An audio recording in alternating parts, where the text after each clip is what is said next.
Hello viewers, আমি আলামিন প্রতিদিনের মতো আজও হাজির হয়েছি তোমাদের সামনে। কিন্তু আজ আমি ইংলিশ নিয়ে কথা বলবো না। আজ বলবো নতুন একটা টপিক নিয়ে, সেটা হচ্ছে বাংলা। বাংলার শব্দ প্রকরণ নিয়ে আমরা কিছু কথা বলবো। শব্দ প্রকরণ আমরা অনেকেই পারি না।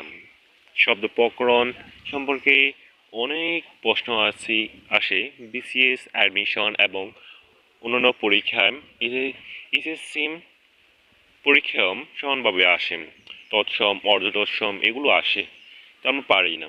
শব্দ প্রকরণ শিখবো। শব্দ প্রকরণে আমরা উৎস অনুসারে শব্দের 5 প্রকার যথাযথভাবে বিশ্লেষণ করার চেষ্টা করব এবং তাদের সংশ্লিষ্ট যে এগুলো চেনার উপায় এবং যেগুলো ভার্সিটি পরীক্ষা আসে সেই প্রশ্নগুলো আমরা সলভ করব। আমরা দেখব কিভাবে শেখা যায়, কিভাবে চেনা যায়। তাই আমার ভিডিওটি শেষ পর্যন্ত দেখতে থাকো। ভিডিওটি একটু লম্বা হতে পারে, তাই ধৈর্য সহকারে দেখতে থাকো। আমার আমার এক বন্ধু গান কম্পিটিশনে গিয়েছেন। সেখানে তার অডিয়েন্সরা তার নাম না ঘোষণা করে তার সংখ্যা বললাম 235 আসম। এই 235 গাও 235 ব্যতিক্রমে একটা শব্দ ব্যবহার করেছেন। এখানে গতে হচ্ছে গঠনগত 2, তারপর আকার হচ্ছে আমাদের স্বরেও আকার ধরেন সেটা থেকে 3, অর্থ অনুসারে 3 প্রকার, তারপর উৎস অনুসারে 3 প্রকার কিভাবে হচ্ছে রসাউ গাও। যদি গাওটা আমরা মনে থাকে তাহলে 235 মনে থাকবে। যাই হোক, আমি বাকি 2 প্রকারে যাচ্ছি না, আমি শুধু আজকে উৎস অনুসারে শব্দ 5 প্রকার বিশ্লেষণ করব। এখানে প্রথমে ধরি তৎসম। এখানে তৎ যোগ সম আছে। তৎ হচ্ছে তার, সম হচ্ছে সমান, অর্থাৎ তার সমান মানে সংস্কৃতির সমান। সংস্কৃতি সমান, সংস্কৃত থেকে যেটা এসেছে সেটা হচ্ছে তৎসম শব্দ। তৎসম শব্দ চেনার উপায়। কোনো শব্দের পুরনো রূপটি হচ্ছে তৎসম শব্দ। পুরনো রূপ, নতুন রূপ। যেমন হস্ত থেকে হাত, মস্ত থেকে মাথা, চন্দ্র থেকে কান, কর্ণ থেকে কান, চন্দ্র থেকে চাঁদ।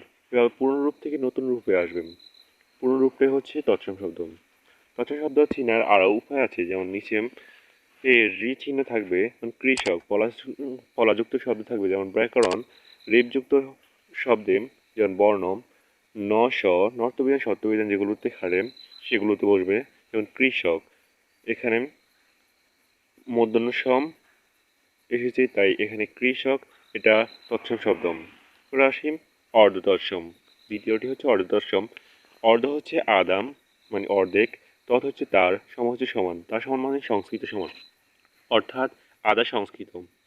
এর অর্ধ তৎসম হচ্ছে আদা সংস্কৃত, পুরো সংস্কৃত নয়। সংজ্ঞা দেখি, যে সকল শব্দ সংস্কৃত থেকে ঈষৎ পরিবর্তন হয়ে বাংলা ভাষায় এসেছে সেগুলোই অর্ধ তৎসম শব্দ নামে পরিচিত, যেমন গিন্নি। অর্ধ তৎসম চেনার উপায়, যে সকল শব্দ চলিত ভাষায় অপরিচিত বা অব্যবহৃত সেগুলোই অর্ধ তৎসম শব্দ, যেমন জ্যোৎস্না থেকে জ্যোৎস্না, গৃহিণী থেকে গিন্নি। এখানে জ্যোৎস্না এবং গিন্নি হচ্ছে অব্যবহৃত, তাই এগুলো হচ্ছে অর্ধ তৎসম। অর্ধ তৎসম বাংলা ভাষায় বেশি ব্যবহৃত হয় না, বেশি পাওয়া যায় না। এবার হলো 3 নম্বর হচ্ছে তদ্ভব। তৎ হচ্ছে তার, বব হচ্ছে উৎপন্ন, অর্থাৎ সংস্কৃত থেকে উৎপন্ন। যেটা সংস্কৃত থেকে উৎপন্ন হয় সেটা হচ্ছে তদ্ভব শব্দ। তদ্ভব শব্দ চেনার উপায়, সংস্কৃত থেকে প্রকৃতিতে আসবে তারপর বাংলায় আসবে, যেমন সংস্কৃত ছন্দ থেকে চন্দ, তারপর আসছে চাল, চর্মার থেকে চর্ম আর, তারপর আসছে চামার। এভাবেই তদ্ভব শব্দ চেনা যায়। সংস্কৃত থেকে প্রকৃতি, তারপর তবে তদ্ভব। আর আমরা দেশি বিদেশি শব্দগুলো পরবর্তী ভিডিওতে আপলোড দেব। আজ এই ভিডিওটি এই পর্যন্তই। আমাদের ভিডিওটি যদি ভালো লেগে থাকে তাহলে সাবস্ক্রাইব করতে ভুলো না।